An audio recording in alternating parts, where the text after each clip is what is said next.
ప్రేక్షకులకి నమస్కారం. గోపురానికి స్వాగతం.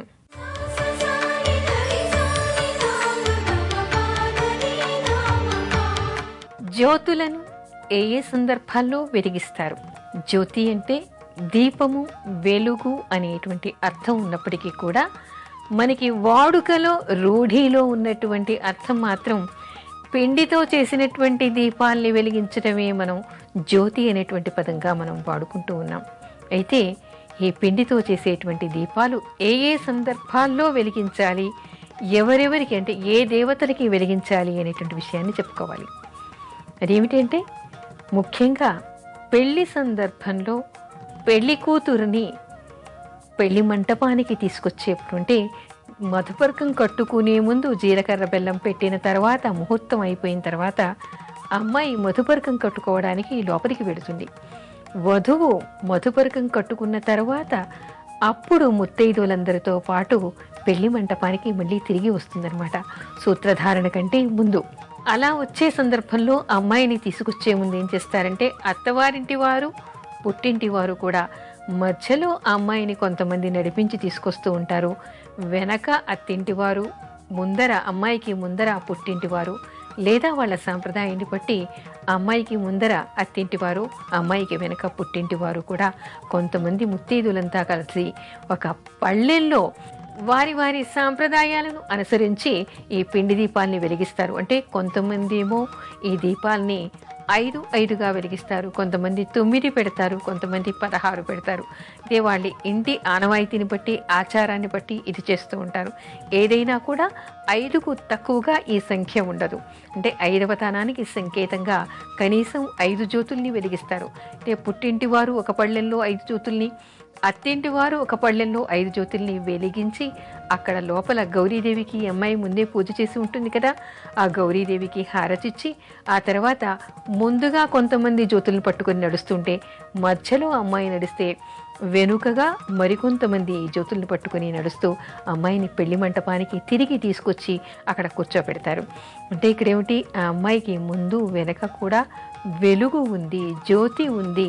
అంటే ఆవిడ జీవితంలో ఈ పెళ్ళైన తర్వాత వైవాహిక జీవితం అంతా కూడా వెలుగులతో నిండిపోతుంది, 5వతనంతో నిండిపోతుంది అనేటువంటి సంకేతానికి ఇలా జ్యోతుల్ని పెట్టి వెలిగించి తీసుకొస్తారు. ఇకపోతే మరో సందర్భం, ఆ పెళ్లి రోజు రాత్రే నాకబలి అని చేస్తారు. అసలు మామూలుగా శాస్త్రోక్తంగా చెప్పుకునేటువంటిది నాకబలి, కానీ మనకి వాడుక భాషలో అది నాగవల్లిగా పరిణమించింది. అయితే ఏమిటంటే పెళ్ళైన తర్వాత రోజు రాత్రి నాగ దోషాలు పోవడం కోసం అని చెప్పేసి ఈ నాగవల్లి అనేటువంటి తంతును చేస్తారు. అప్పుడే అమ్మాయికి నల్లపూసలు కడతారనమాట. ఆ సందర్భంలో ఏం చేస్తారంటే అక్కడ పెద్ద అన్నపు కుంభాన్ని వేసేస్తారు అమ్మాయికి అబ్బాయికి ఎదురుగా, వధూవరులకి ఇద్దరికి ఎదురుగా వేసేసి దాని మీద కుంకుమ చల్లి దాని మీద 33 జ్యోతుల్ని పెడతారు. 33 జ్యోతుల్ని పెట్టి అక్కడ నాగేంద్రుడికి వాళ్ళు కొంత శాంతి మంత్రాలు చదివి పూజ చేయటం అనేటువంటి కార్యక్రమం ఉంటుంది. ఈ సందర్భంలో కూడా అక్కడ జ్యోతుల్ని వెలిగిస్తారు. ఆ తర్వాత అమ్మాయి పెళ్ళైపోయిన తర్వాత మొట్టమొదటిసారి మంగళవారాలు, శ్రావణ మాసంలో శ్రావణ మంగళవారాలు నోచుకుంటుంది. అలా నోచుకున్నప్పుడు ప్రతి మంగళవారం రోజు అయితే కొన్ని ప్రాంతాల్లో కొన్ని ఆనవాయితీలు మనకి కానవస్తున్నాయి, కానీ అందరూ చేసేటువంటిది మాత్రం ప్రతి మంగళవారం తప్పనిసరిగా 5 జ్యోతుల్ని చేసి మంగళ గౌరీకి హారతిచ్చి ఆ తర్వాత ఈ జ్యోతుల్లో 1 అమ్మాయి స్వీకరించి అంటే సేవించి మిగతా 4 దానం చేస్తూ ఉంటారు, అంటే వాయినాల్లో ఇచ్చేస్తూ ఉంటారు. మరికొంతమందికి ఏమిటంటే 5 ఏళ్ళు చేసేటువంటి శ్రావణ మంగళవారానికి ఒక్కొక్క సంవత్సరానికి ఒక్కొక్క 5 జ్యోతులు పెరుగుతూ ఉంటాయి. అంటే మొదటి సంవత్సరం 5, రెండో సంవత్సరం 10, మూడో సంవత్సరం 15, ఆ విధంగా ఆఖరి సంవత్సరం వచ్చేసరికి 25 జ్యోతుల్ని వెలిగించి అమ్మవారికి హారతిచ్చి 1 అమ్మాయి స్వీకరించి మిగతావన్నీ కూడా వాయినాల్లో పంచేటువంటి సందర్భాలు, ఆచారాలు మనకి కనపడుతూ ఉన్నాయి. మరో సందర్భం ఏమిటి అంటే మనకి శ్రావణ మంగళవారాలే కాకుండా కార్తీక పౌర్ణిమకి కూడా పిండి దీపం పెద్దగా చేసి పెడతారు.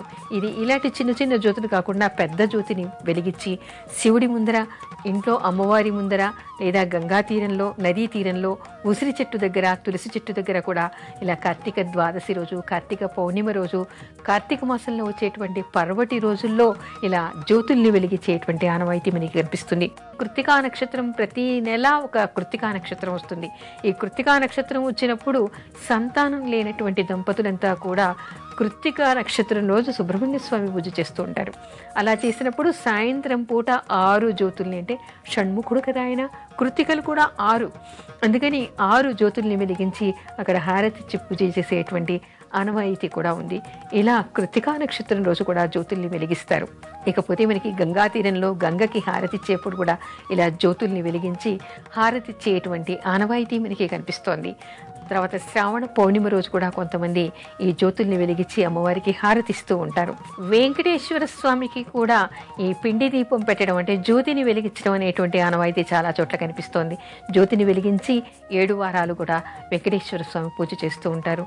అంతేకాదు అమ్మవారి వ్రతాలు చేసినప్పుడు కూడా ఈ పిండి దీపాన్ని పెట్టడం, అంటే జ్యోతుల్ని వెలిగించడం అనేటువంటి ఆనవాయితీ మన సాంప్రదాయంలో ఉంది. ఏది ఏమైనప్పటికీ కూడా జ్యోతుల్ని అమ్మవారి, అంటే భగవంతుడు ఏ దేవుడి కోసం చేస్తామో ఆ దేవుడి ఆశీర్వచనం పొందడం కోసం అని చెప్పేసి ఈ పిండి దీపాన్ని పెట్టేటువంటి జ్యోతుల్ని వెలిగించేటువంటి ఆచారం, ఆనవాయితీ మన సాంప్రదాయంలో నడుస్తూ ఉంది. అనాది నుంచి చేస్తున్నారు. నేటికి కూడా చాలామంది దీన్ని పాటిస్తూ ఉన్నారు. జ్యోతులను ఎందుకు వెలిగిస్తారు? నిజమే, జ్యోతుల్ని వెలిగిస్తూ ఉన్నాం. రకరకాల సందర్భాల్లో మనం ఈ జ్యోతుల్ని వెలిగిస్తూ ఉన్నాం. అసలు జ్యోతిని ఎందుకు వెలిగించాలి? మామూలుగా రోజు దీపారాధన చేసినట్టుగానే దీనితో కూడా దీపారాధన చేయొచ్చు కదా. మరి ప్రత్యేకంగా జ్యోతుల్ని వెలిగించడం అనేటువంటి అంశం ఎక్కడి నుంచి వచ్చింది? ఎందుకు దీన్ని వెలిగించాలి? దీన్ని వెలిగించడం వలన ఉండేటువంటి ఉపయోగాలు ఏమిటి? దీని వెనుక దాగి ఉన్నటువంటి సంకేతాలు ఏమిటి అనేటువంటి విషయాన్ని కూడా మనం తెలుసుకోవాలి. ఎందుకంటే ప్రత్యేకమైనటువంటి సందర్భాల్లో మాత్రమే ఇలా జ్యోతుల్ని వెలిగించి హారతి ఇవ్వడం అనేటువంటిది మనం చూస్తూ ఉన్నాం. ఈ ప్రత్యేక సందర్భాల్లో కనపడేటువంటి సంకేతాలు ఏమిటి? ఎందుకు దీన్ని ఇలా మనం వెలిగిస్తున్నాం? అంటే ఇవి పిండి దీపాలు, పిండితో చేసినటువంటి ప్రమిదలు. అంటే మామూలుగా దీపారాధన ఎందులో చేస్తాం మనం? కుందులు, ప్రమిదలు అంటూ ఉంటాం. ఈ కుందులు కానీ ప్రమిదలు కానీ ఏమిటి? ఇత్తడివి కానీ ఉంటాయి, వెండి ఉంటాయి, కంచు ఉంటాయి, లేకపోతే మనకి మట్టి ఉంటాయి. ఇలా రకరకాల ప్రమిదల్ని ఉపయోగించి మనం దీపారాధన చేస్తూ ఉంటాం. అలా కాకుండా అన్నీ ఉన్నప్పటికీ కూడా ఆ దీపారాధనకి తోడుగా మనం పిండితో ప్రమిదల్ని చేసి దానిలో ఆవు నెయ్యి వేసి, దీనిలో నువ్వుల నూనె మాత్రం వేయరు, ప్రత్యేకంగా దీనికి ఆవు నెయ్యి వాడతారు. అలా ఆవు నెయ్యి వాడి ఈ జ్యోతుల్ని వెలిగించడం, హారతి ఇవ్వటం అనేటువంటి ప్రత్యేకమైనటువంటి ఆచారం మనకి కనిపిస్తోంది. ఎందుకు దీన్ని ఇలా చెయ్యాలి అంటే, సాధారణంగా చెప్పుకునేటువంటి విషయం ఏమిటంటే, మనకి పెళ్లిలో మొట్టమొదటిగా పెళ్లిలో ఆ అమ్మాయికి ముందర వెనక జ్యోతులు వెలిగిస్తాం, గౌరీదేవికి హారతి ఇస్తాం అని చెప్పుకుంటూ ఉన్నాం. అయితే ఈ హారతి ఇవ్వడం ఎందుకు, గౌరీదేవికి ఎందుకు అంటే, పెళ్ళయ్యేటువంటి అమ్మాయికి కడుపు చల్లగా ఉండాలి, సౌభాగ్యంతో ఉండాలి అనేటువంటి కోరికతో ఈ పిండి దీపాన్ని వెలిగించడం. కడుపు చలవ ఎలా అవుతుంది? దీనివల్ల కడుపు చలవ అనేటువంటిది ఎందుకు వచ్చింది? ఇంకోటి ఏమిటంటే, మనం సుబ్రహ్మణ్య స్వామికి పూజ చేసినప్పుడు, కృత్తికా నక్షత్రం రోజు పూజ చేసినప్పుడు, సుబ్రహ్మణ్య షష్ఠి రోజు పూజ చేసినప్పుడు, శ్రావణ మంగళవారం పూజ చేసినప్పుడు, ఇలాంటి సందర్భాలన్నీ కూడా ఏమిటంటే, ఆ అమ్మాయికి కడుపు చలువ కావాలి, అంటే కడుపు పండాలి, కడుపు పండాలి, ఈవిడ జీవితం చల్లగా ఉండాలి అనేటువంటి కోరికతో చేయడం మనకి ప్రత్యేకంగా కనిపిస్తోంది. అయితే పిండి దీపాల వల్ల కడుపు చలవ అవుతుందా? దీనికి దానికి ఉన్నటువంటి సంబంధం ఏమిటి అని మనం తరిచి చూస్తే ఏమిటంటే, ఈ పిండి దీపాలను ఏమిటి, బియ్యం నానపోసి దానితో చేస్తారు. అలా చేయటం వల్ల ఏమిటి, పిండి దీపాలు చలవ, అంటే నానినటువంటి బియ్యం ఎప్పుడు కూడా బాగా చలవ చేస్తుంది. నానినటువంటి ఏ పదార్థమైనా కూడా దానిలో ప్రోటీన్స్ 2 అంతలుగా పెరుగుతాయని చెప్పేసి మనకి సైన్స్ చెప్తోంది. అందుకని ఈ హారతి, ఈ చలువ హారతి తీసుకుని నాకు కూడా కడుపు చలవ చేసి సౌభాగ్యాన్ని ప్రసాదించు అని స్త్రీలంతా కోరుకుంటూ ఇలాంటి దీపాన్ని వెలిగిస్తారు. ఆ తర్వాత ఏం చేస్తారు? దాన్ని దీపం కొండెక్కిన తర్వాత ఆ దీపాన్ని తినేస్తారు వీళ్ళు. అంటే అది ప్రసాదంగా స్వీకరిస్తారు. వాయినంలో అందరికీ పంచుతారు. అంటే అందరికీ పంచిన వాళ్ళందరికీ కూడా కడుపు చల్లగా ఉండాలి, వాళ్ళందరికీ కూడా సౌభాగ్యం చేకూరాలి, తాను తినటం వల్ల తనకి కూడా కడుపు చలవ కావాలి అనేటువంటి ఉద్దేశాలు, సంకేతాలు దీని వెనుక మనకి కనిపిస్తాయి. అయితే కడుపు చలవ అవ్వటం అంటే ఎక్కడైతే చలవ చేసేటువంటిది ఉంటుందో, అంటే అతి ఉష్ణం ఉన్నప్పుడు చాలామంది స్త్రీలకి కన్సీవ్ అవ్వడం కొంత కష్టంగా ఉంటుందన్నమాట. అందుకని అలా కష్టంగా ఉండకుండా చిన్ని చిన్ని లోపాలని ఇది పెళ్ళవడంతోనే వీళ్ళకి సరిచేసేటువంటి అవకాశం మనకి కనిపించకుండా రహస్యంగా ఉండేటువంటి సంకేతాలు మనకి ఇందులో కనిపిస్తాయి. చలువ చేసేటువంటి పదార్థాల్ని వీళ్ళు తినటం వలన వీళ్ళకి కడుపులో ఉన్నటువంటి, అంటే గర్భకోశంలో ఉన్నటువంటి కొన్ని చిన్ని చిన్ని లోపాలన్నీ సవరించబడి సంతానం జరగడానికి, సంతానం కలగడానికి వీళ్ళకి అవకాశం ఏర్పడేటువంటిది ఉంటుంది. అందుకని పిల్లలు లేనటువంటి వాళ్ళు సుబ్రహ్మణ్య షష్ఠి రోజు కానీ, కృత్తికా నక్షత్రం రోజు చేసినటువంటి పూజకి, ఆ తర్వాత శ్రావణ మంగళవారాలకి, పెళ్లిలోనూ కూడా మనకి ఈ జ్యోతుల్ని వెలిగించడానికి కనిపించేటువంటి సంకేతాలు స్త్రీలు సౌభాగ్యవతులుగా ఉండాలని, ఆ తర్వాత వాళ్ళకి ఉండేటువంటి ఆరోగ్యపరమైనటువంటి సమస్యలు తీరిపోవడానికి, కడుపు చల్లగా ఉండడం కోసమని ఈ జ్యోతుల్ని వెలిగించి దీపారాధన చేసి భగవంతుడి ఆశీర్వచనం వాళ్ళు పొందుతూ ఉంటారు.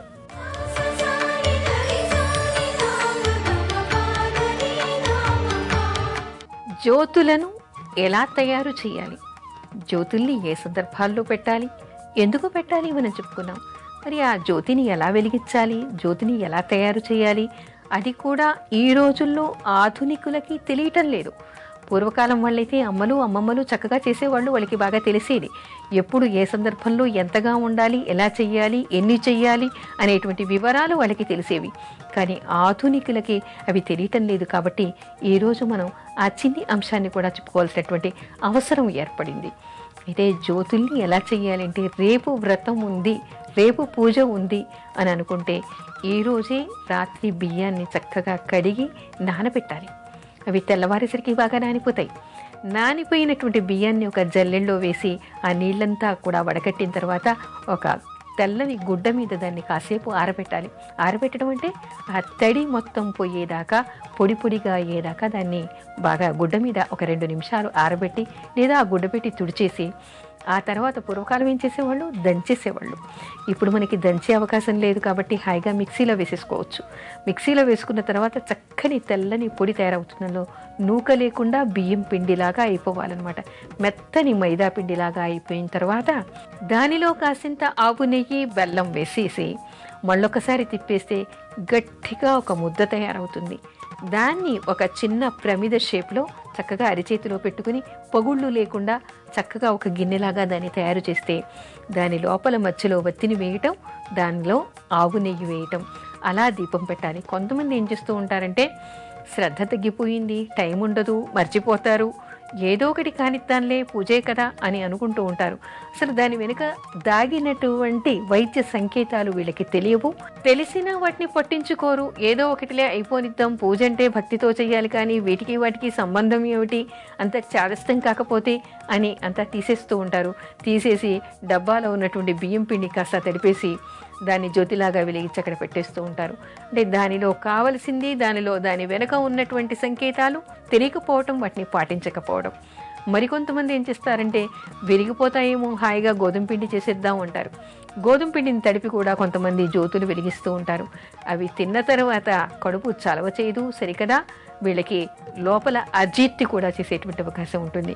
అప్పటికప్పుడు బియ్యం పిండిని తడిపి కానీ, గోధుమ పిండిని తడిపి కానీ చేసేటువంటివి జ్యోతులు కాదు. దాని వెనుక ఉన్నటువంటి సంకేతాలు అర్థం చేసుకోవాలి, ఉపయోగాలు అర్థం చేసుకోవాలి. అవి తినటం వల్ల ఆ అమ్మాయికి కూడా ఆరోగ్యం బాగుపడుతుంది, కడుపు చలవ చేస్తుంది. ఒకటి భగవంతుడికి హారతిచ్చినటువంటిది, భగవంతుడి ఆశీర్వచనం పొందినటువంటిది, పూజలో ఉపయోగించినటువంటిది, అది ప్రసాదంగా తినటం. దానిలో ఉన్నదేమిటి, చక్కగా ఆవు నెయ్యి వేసి కాల్చినట్టుగా అయిపోతుంది. అది అలాంటిది తినటం వల్ల కడుపులో కూడా ఆరోగ్యం బాగుపడుతుంది అనేటువంటి విషయాన్ని చెప్పుకుంటారు. అంటే పెద్దగా కాకపోయినా అది ఎంత మేరకు చేయాలో అంత మేరకు వీళ్ళకి ఆరోగ్యాన్ని బాగు చేస్తుంది. కాబట్టి జ్యోతి దీపం పెట్టాలి అని అంటే తప్పనిసరిగా ముందు రోజు బియ్యం నానపోసి, ఆ కొట్టిన బియ్యం అంటే నానిన బియ్యపు పిండితో మాత్రమే ఈ జ్యోతుల్ని తయారు చేయాలి అని చెప్తారు. అలా చేయటం వల్ల దాని వెనుక ఏ ఉద్దేశాలు ఉన్నాయో ఆ ఉద్దేశాలు నెరవేరేటువంటి అవకాశం ఉంటుంది. అందుకని బియ్యం పిండితో మాత్రమే, నానిన బియ్యంతో తయారు చేసినటువంటి పిండితో మాత్రమే జ్యోతుల్ని తయారు చేయాలి అనేటువంటి విషయాన్ని చెప్తారు.